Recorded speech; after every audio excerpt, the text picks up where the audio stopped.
خب نقاشیمون تموم شد، همه کار کردیم روش، تمام مداد رنگی و رنگای اضافه هم آوردیم روش. خدا رو شکر من یه پاسپورت توی اضافه هم داشتم که الان چسبوندم روی کار و واقعا خودم خیلی دوستش دارم.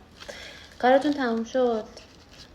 حالا اگه انجامش دادین، برای اینکه نقصای کارتون رو ببینین، اولا اینکه کارتون رو از فاصله چند بار از چند جهت نگاه کنین. دومین روشی که میتونین اشکال کار خودتون رو پیدا کنین اینه که کار توی آینه بگیرین. این اصلا خیلی ردخور نداره، یعنی توی آینه کارتون رو بگیرین، قشنگ بهتون آینه میگه که کجا رو اشتباه کردی یا کجا رو باید چی کار میکردی. به مرور زمان این قضیه خیلی میاد دستتون. چند تا کار که انجام بدین و توی آینه بگیرینش، خیلی خوب میتونین ایراداتشون متوجه بشین توی آینه. دیگه همین.